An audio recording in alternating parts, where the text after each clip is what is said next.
السلام علیکم پیارے دوستو، بسم اللہ الرحمن الرحیم۔ سچے اور دلچسپ واقعات سننے کے لیے ہمارے چینل کو سبسکرائب کریں۔ پیارے دوستو، ہم نے آپ کو پہلے کی ویڈیو میں بتایا تھا کہ کس طرح سے آپ کی والدہ کے انتقال کے بعد 74 برس کے آپ کے بوڑھے دادا نے آپ کو پالا پوسا، اور جب آپ 8 برس کے ہوئے تو آپ کے دادا بھی 82 برس کی عمر میں چل بسے۔ اس کے بعد آپ کے چچا ابو طالب اور چچی نے پرورش کا حق ادا کیا۔ آپ صلی اللہ تعالی علیہ وسلم کی سب سے ادھک پرورش، یعنی کہ آپ کی شادی ہونے تک انہی دونوں نے کی۔ ہم آپ کو یہ بھی بات بتا دیں کہ آپ کی والدہ اور آپ کی چچی دونوں آپس میں سکی بہن تھی۔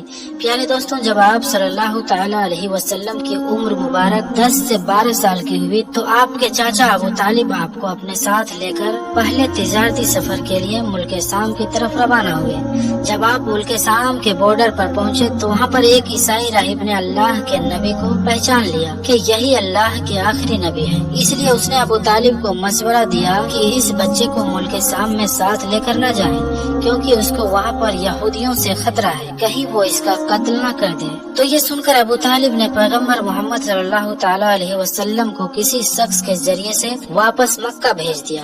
اب دوستوں، آج کی اس ویڈیو میں ہم آپ کو اس کے آگے کا واقعہ بتانے والے ہیں۔ اگر آپ نے ہمارے پہلے کے 2 پارٹ نہیں دیکھے ہیں تو ویڈیو کے نیچے ڈسکرپشن میں آپ کو دونوں ویڈیو کی لنک مل جائے گی، ان پر کلک کر کے آپ انہیں بھی دیکھ لیں۔ میرے پیارے دوستوں، شروع کرتے ہیں ویڈیو۔ دوستوں، اس کے بعد ملک شام کے سفر سے ابو طالب واپس مکہ آ گیا، مگر اب آپ کے چاچا ابو طالب آپ کے پرورش اور آپ کی سرکشا کو لے کر زیادہ چوکنا ہو گیا تھا اور آپ کی ہر طرح سے حفاظت کرنے لگا تھا۔ اس طرح سے پیغمبر حضرت محمد مصطفیٰ صلی اللہ تعالی علیہ وسلم اپنی زندگی گزر بسر کرنے لگے۔ اب دوستوں، پیغمبر حضرت محمد مصطفیٰ صلی اللہ تعالی علیہ وسلم کی عمر مبارک 15 سال یا غالباً 18 سال کے درمیانی حصے میں آ گئے۔ یہ وہ زندگی کا حصہ تھا جس کو جوانی کا حصہ کہا جاتا ہے۔ یہ وہ حصہ ہے جہاں پر آج ہمارے بچے موبائل میں، ٹی وی کے سامنے اور کھیل کود میں گنواتے ہیں۔ اس حصے میں ہمارے بچوں کو کمانے کا کوئی فکر نہیں ہوتا ہے، مگر پیغمبر محمد صلی اللہ تعالی علیہ وسلم کا مزاج یہ تھا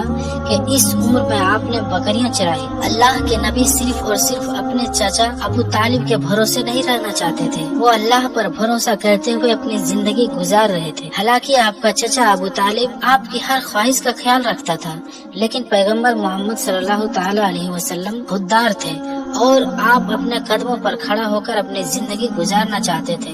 دوستوں، آپ اس بات کو سن کر حیران ہو جائیں گے کہ پیغمبر حضرت محمد مصطفیٰ صلی اللہ تعالی علیہ وسلم اس زمین کے سب سے اعلیٰ شخصیت ہیں، اور انہوں نے اپنی زندگی کو اس عمر میں کس طرح سے گزارا ہے۔ آپ جب بنی سعد کے قبیلے میں پرورش پا رہے تھے تو اس وقت بھی آپ نے بنی سعد کے لڑکوں کے ساتھ بکریاں چرائی تھی، اور جب آپ بکریاں چراتے تھے تو آپ کو بدلے میں اجرت ملتی تھی، یعنی کہ کچھ پیسے ملتے تھے، اور اب آپ مکہ کی وادیوں میں بکریاں چرانے لگ گئے۔ اس طرح سے آپ اپنی زندگی کا گزارا کرنے لگے۔ آپ صرف اپنے چاچا ابو طالب کے بھروسے نہیں رہے۔ تو پیارے دوستوں، آج کا ہمارا یہ ویڈیو ان نوجوانوں کے لیے ہے جو اپنی اس عمر کی زندگی کو چبوتروں پر گزارتے ہیں، ہوٹلوں پر گزارتے ہیں اور انٹرنیٹ اور ٹی وی کے سامنے گزارتے ہیں۔